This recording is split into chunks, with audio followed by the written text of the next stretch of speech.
Hi friends, today we will talk about how to fix or how to solve the problem of not loading on the application of Telegram.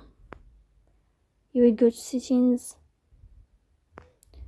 then you will go to apps, default apps, app settings. When above you will search about Telegram and you will click here. Then this page of app info, you will click on first stop and you will click OK. Then you will enter to the window of storage. Here you will click on clear cache. But pay attention, don't click clear data because that can delete your account. In the end, you can turn off your phone and you can wait a moment to restart your phone again to fix that problem. So please don't forget to support us by like and subscribe. See you next time and thank you for your watching and